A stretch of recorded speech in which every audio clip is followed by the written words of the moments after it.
जैसे मोदी जी अडानी के लिए काम करते हैं, पुलिस मोदी जी आरएसएस के लिए काम करते हैं। जब पुलिस ही गवर्नमेंट का हितैषी हो जाती है, जब पुलिस ही बजरंग दल जैसे गुंडों की बात बोलने लगती है, तो ऐसी पुलिस पुलिस नहीं है, वो बस चमचे हैं।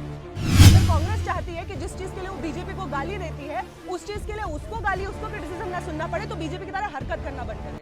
इस तरीके से पुलिस का पूरा संरक्षण में ये सब चीज हो रहा है। वरना आप मानिए कि पुलिस को महापंचायत से धमकी मिलती है कि तुम आओगे अपने पैरों पर, लेकिन वापस कैसे जाओगे ये हमारी जिम्मेदारी नहीं है। बेसिकली धमकी मिलती है पुलिस के ऑफिशियल्स को कि तुम्हारा टांग तोड़ के हम लोग तुमको वापस भेजेंगे।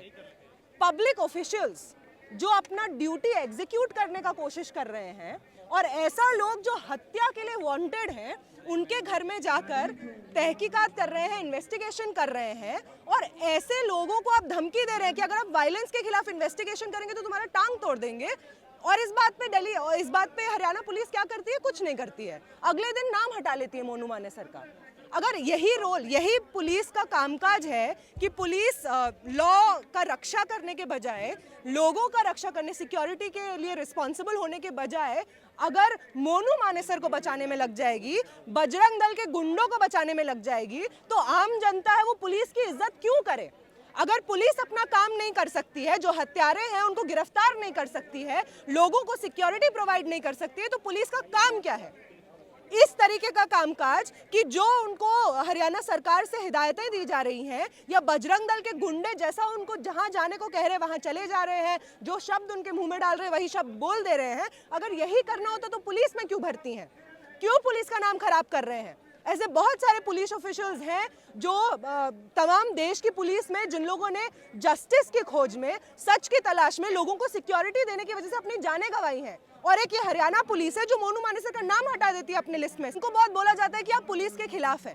हम पुलिस के खिलाफ एकदम नहीं है। जब तक पुलिस अपना काम कर रही है हम उनका सपोर्ट करेंगे। इस तरीके का वायलेंस को कर्ब करने के लिए जो स्टेप्स वो लेंगे हम उनका सपोर्ट करेंगे। लेकिन जब पुलिस ही गवर्नमेंट का हितैषी हो जाती है, जब पुलिस ही बजरंग दल जैसे गुंडों की बात बोलने लगती है, तो ऐसी पुलिस पुलिस नहीं है, वो बस चमचे हैं। जैसे मोदी जी अडानी के लिए काम करते हैं, पुलिस मोदी जी आरएसएस के लिए काम करते हैं। महापंचायत बुलाई जाती है, तो इसमें क्या कहेंगे? इस तरह की जो पंचायतें अक्सर होती जब ऐसे लोग बाहर आते हैं। हमको लगता है कि इस तरीके का महापंचायत जब भी होता है, चाहे वो धर्म संसद हो या अभी जो हम लोग महापंचायत देख रहे हैं, अगर आप उस महापंचायत को हम लोग कवर करते हैं तो हमको वो अपना सच्चाई, अपने आप का पर्दाफाश खुद ही कर देते हैं। आस्था माँ वेडनेसडे को कहती हैं कि हाँ, बजरंग दल के लोग तो होते हैं गुंडे, वो मानते हैं कि वो गुंडे हैं। जो ग्रुप रिस्पॉन्सिबल, सिस्टम की टांगे काटने की बात हो रही है, सिस्टम इतना लाचार है, क्यों है इतना लाचार? ये सवाल तो हम भी पूछ रहे हैं कि सिस्टम को इतना लाचार क्यों बना दिया गया है? संविधान या फिर लॉ की किताबों में जो रिस्पॉन्सिबिलिटी पुलिस को दी जाती है, आज पुलिस क्यों अपना काम नहीं कर पा रही है? ये कैसी सरकार है पावर में, राजस्थान में, हरियाणा में, सेंटर में, कि वो गवर्नमेंट पुलिस ऑफिशियल्स जो रिस्पॉन्सिबिलिटी निभाने के लिए जिम्मेदार होते हैं वही रिस्पॉन्सिबिलिटी नहीं निभा रहे हैं। हम सबको सोचना चाहिए कि वो कैसा डर है जो पुलिस को सता रहा है।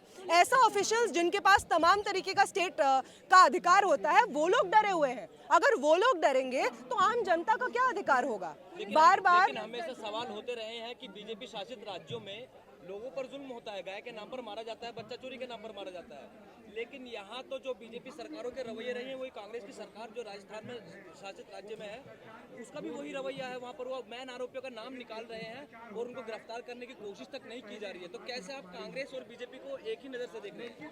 देखिए, कांग्रेस और बीजेपी अगर एक ही नज़र से मुसलमानों का कत्लेआम करेंगे और उस कत्लेआम को बचाने के लिए उन लोगों को संरक्षण देंगे, तो उनको उसी नज़र से anti Muslim, anti democracy, anti constitution, anti India नजर से देखा जाएगा। अगर कांग्रेस चाहती है कि जिस चीज के लिए वो बीजेपी को गाली देती है, उस चीज के लिए उसको गाली, उसको क्रिटिसिज्म ना सुनना पड़े, तो बीजेपी की तरह हरकत करना बंद करे। हम लोग भी ये पूछना चाहते हैं कि जेएनयू में जो वायलेंस हुआ था, उसमें जो कोमल, जो स्टूडेंट हैं दिल्ली यूनिवर्सिटी की, वो किसी को नहीं मिल पा रही हैं। जब नजीब गायब हो जाते हैं जेएनयू जैसे सेंट्रल दिल्ली के कैंपस से, तो उसको ढूंढने में कोई काम नहीं किया जाता है। 1 महीने के बाद तो कैंपस की सर्च होता है, तो जब लोग एक्चुअली गायब होते हैं, पीड़ित तबके से लोग गायब होते हैं, तब उनको मिलते नहीं है। लेकिन उमर खालिद को उनके घर से उठा लिया जाता है बिना कोई एविडेंस के।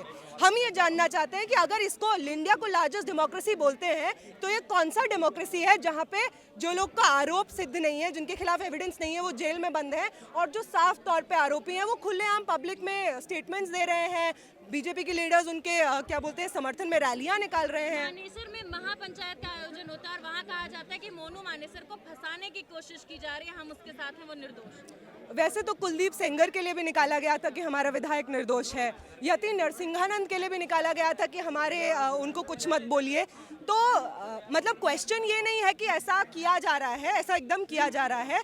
क्वेश्चन ये है कि हम कैसे दौर में रह रहे हैं कि रेपिस्टों के, मर्डरर्स के लिए सपोर्ट में कुछ लोग आके खड़े हो जाते हैं। और ये कुछ लोग ऐसा नहीं है कि अनआइडेंटिफाइबल ग्रुप है, ये कुछ लोग के बारे में जब हम समझने का कोशिश करते हैं, हमको बार बार वही नाम देखने को मिलते हैं। हमको वीएचपी का नाम देखने को मिलता है, हमको बजरंग दल का नाम देखने को मिलता है, हमको एबीवीपी का नाम देखने को मिलता है। तमाम संघ के जो छोटे छोटे संगठन अलग अलग जगह पे अलग अलग नाम से चलते हैं, उन सब का नाम देखने को मिलता है। हम सबको याद है कि किस तरीके से आरएसएस रिस्पॉन्सिबल था महात्मा गांधी के असैसिनेशन में, उसका पूरा हाथ था, और तब उसके बाद वो बैन होता है। तो आज अगर हम लोग देख रहे हैं कि आरएसएस के संघ के अलग अलग ऑर्गेनाइजेशन जिसके लिए रिस्पॉन्सिबल हैं, तो उसके लिए कार्रवाई क्यों नहीं हो रही है?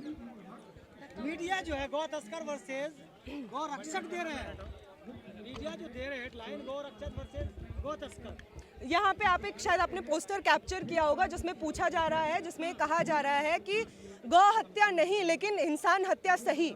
हम यही पूछना चाहते हैं। एकदम सही बात है कि जिस तरह से हम लोग देखते हैं कि सड़कों पे गायें पड़ी रहती हैं, उनकी हत्या हो जाती है, मौत हो जाती है, बहुत खराब हेल्थ रहता है। एकदम ये रिस्पॉन्सिबिलिटी स्टेट को लेना चाहिए कि जितने भी जानवर हैं इस देश में जिनको प्रॉब्लम हो रहा है उनका आप ध्यान रखिए। लेकिन क्या आप उन जानवर को बचाने के लिए इंसानों को मार देंगे?